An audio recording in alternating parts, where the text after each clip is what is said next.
In the previous video, we talked in detail about all the specs and new features of the Neo 2, and we could clearly see that it's not just an update of the Neo 1. It's a completely new drone, packed with technology and innovative features. However, one of these features really caught my attention, because it could completely change the way most users will fly this drone, and almost no one is talking about it. According to DJI's official website, the Neo 2 can be controlled via smartphone Wi-Fi at an impressive distance of up to 500 meters. I also watched a test video showing this drone reaching even greater distances. If that's true, it's simply revolutionary. This possibility of controlling a DJI drone via smartphone Wi-Fi is nothing new. It actually began back in 2016 with the Mavic Pro. The goal was to provide an alternative and emergency way to pilot the drone in case the remote controller ran out of battery. To activate this mode, you had to open a small port on the side of the drone and switch it to Wi-Fi mode. Then you could connect and control it through the DJI Go 4 app. However, this mode had strict limitations: reduced speed, altitude, and a maximum distance of just 50 meters. And what many people don't know is that the Mavic Pro was also the very first DJI drone to feature gesture control.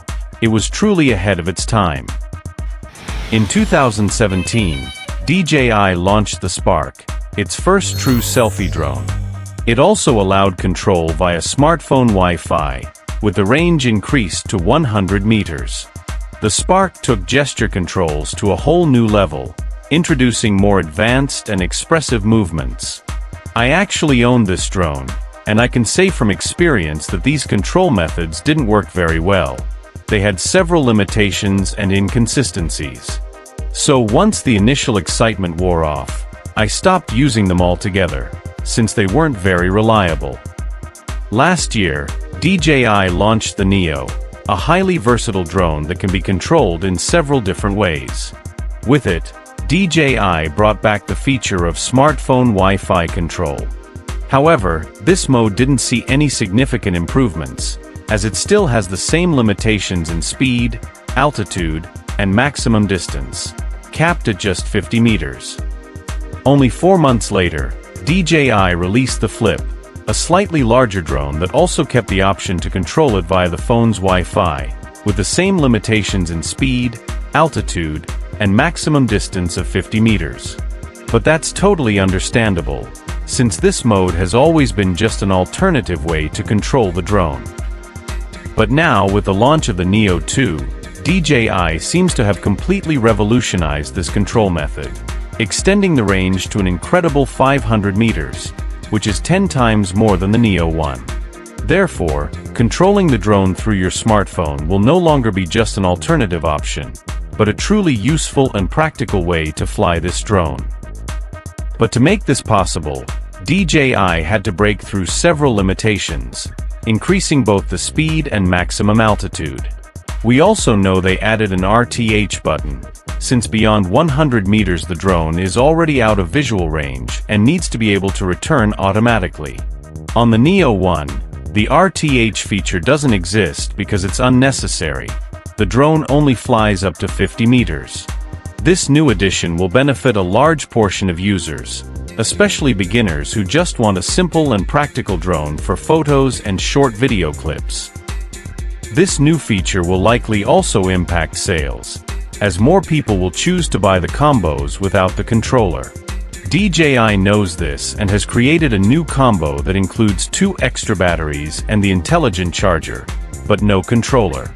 I bought this version because I found it to have great value for the money, and I also purchased a separate transceiver, since I already own the RCN3 controller and want to take full advantage of this drone's potential.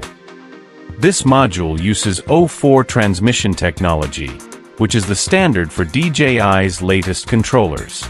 With it, the theoretical range increases to 10 kilometers, but in practice, we know it will reach around 3 to 4 kilometers due to the battery's limited endurance. With this module, the Neo 2 also becomes compatible with the RC2 and Motion Controller 3, as well as the Goggles 3 and N3. And if you were planning to buy a Neo 2 for FPV flights in manual mode, you can celebrate, DJI has just released this feature. All you need to do is update to the latest firmware version and enjoy the most extreme maneuvers. As expected, when the drone switches to manual mode, the gimbal locks in place to follow the drone's movements. But the news doesn't stop there.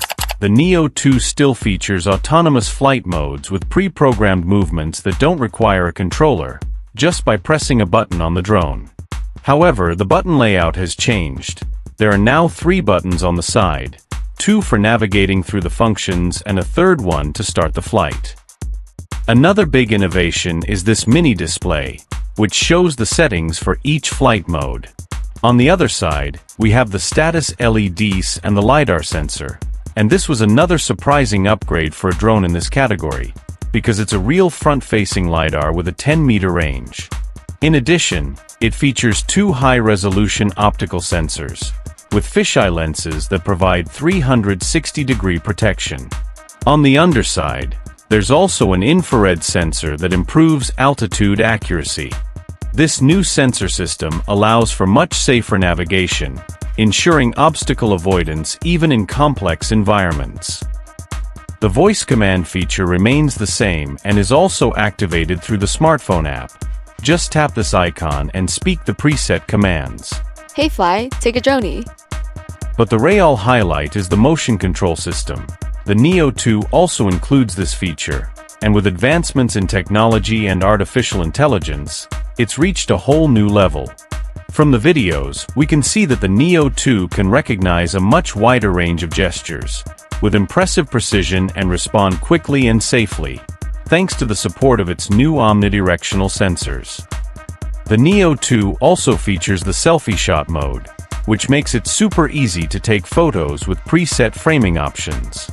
Just choose the pose you want in the app, tap start, and the drone does the rest automatically. It positions itself at the programmed angle and height, counts down, and takes the shot. And with the gesture return function, all you need to do is show the palm of your hand, and it will fly right back to you. Another feature that's going to be a big hit is the dolly zoom. It automatically simulates that synchronized cinematic movement, pulling the drone backward while zooming in at the same time. Without the transceiver module, the Neo 2 weighs 151 grams, and with the module, it goes up to 160 grams. This extra weight improves stability, allowing it to withstand stronger winds of up to 10.7 meters per second, which already corresponds to Category 5. That's the same wind resistance level as the Flip and Mini 4. When it comes to the camera, the rumors turned out to be false. It was expected to feature a 1/1.3-inch 48-megapixel sensor, but the Neo 2 arrived with the same half-an-inch 12-megapixel sensor as the Neo 1. That's understandable though, because otherwise it would compete directly with the Flip and other drones in the Mini lineup. However, DJI made up for this disappointment with other improvements. For example, a 2-axis gimbal, leaving electronic stabilization only on the 3rd axis, where movement is minimal. With this strategy, DJI managed to take full advantage of the sensor's total resolution, which now also allows recording at 60 frames per second, or even 100 frames per second in slow motion. And even though the camera doesn't physically rotate, it can still capture vertical footage in 2.7K, which is perfect for social media. The camera lens is also slightly larger, offering a 119.8 degrees field of view and an 2.2 aperture, allowing more light to enter. DJI also did an excellent job fine-tuning the color profile. The image looks more natural, sharper, and delivers outstanding quality for a drone in this category. One of the most common complaints among Neo 1 users was the high-pitched and annoying noise from the propellers. But on the Neo 2, they received a new and innovative design that reduced both the intensity and frequency of the sound, without compromising flight performance. This was actually one of the key improvements DJI highlighted since the very first official image of the drone. And the surprises keep coming. Beyond everything we've already seen, the Neo 2 is also faster. Compared to its predecessor, the maximum speed in normal mode increased from 21 km per hour to 28 km per hour. But the most impressive part is the sport mode, which jumped from 28 km per hour to 43 km per hour, and that's also the same speed used in active track mode, giving it incredible agility for tracking fast-moving subjects like cyclists. The Neo 2 also doesn't have an SD card slot, but its internal storage has doubled, from 22 GB to 49 GB. Another aspect that has greatly improved is its ability to fly over water, snow, and other textureless surfaces, which used to confuse the downward positioning sensors. This evolution was so remarkable that DJI even gave this new ability a name, Versatile Flight. The Neo 2 will be sold in 4 different versions. The most affordable version will be the standard, which includes only the drone, 1 battery, and the basic accessories. It's priced at $315. Next, we have a new version called the Fly More, which includes the same items, plus 2 additional batteries and the charger. It's priced at $438. The next version is the Fly More Combo, which includes all the previous items plus the RCN3 controller and the transceiver module. This one costs $543. And finally, we have the FPV version, called the Motion Fly More Combo, which includes all the previous items, plus the goggles N3. In this version, the RCN3 controller is replaced by the motion controller. It's priced at $789. It's also possible to buy the transceiver separately for $43, which is a good option for those who already own a drone compatible with the O4 controller. The Neo 2 arrives to firmly establish this line as DJI's most fun and accessible series, bringing together the best qualities of all the other models. It's the most versatile drone ever created, perfect for beginners who want quick and easy selfies, as well as for advanced FPV pilots. What's most impressive is that DJI managed to bring all these improvements without losing the essence of the original Neo, an ultralight, practical drone packed with smart features. But now it's taken a huge leap in technology and performance, promising to make history and become an essential item for anyone passionate about drones. If you enjoyed this video, leave a like and subscribe to the channel. Thanks for watching.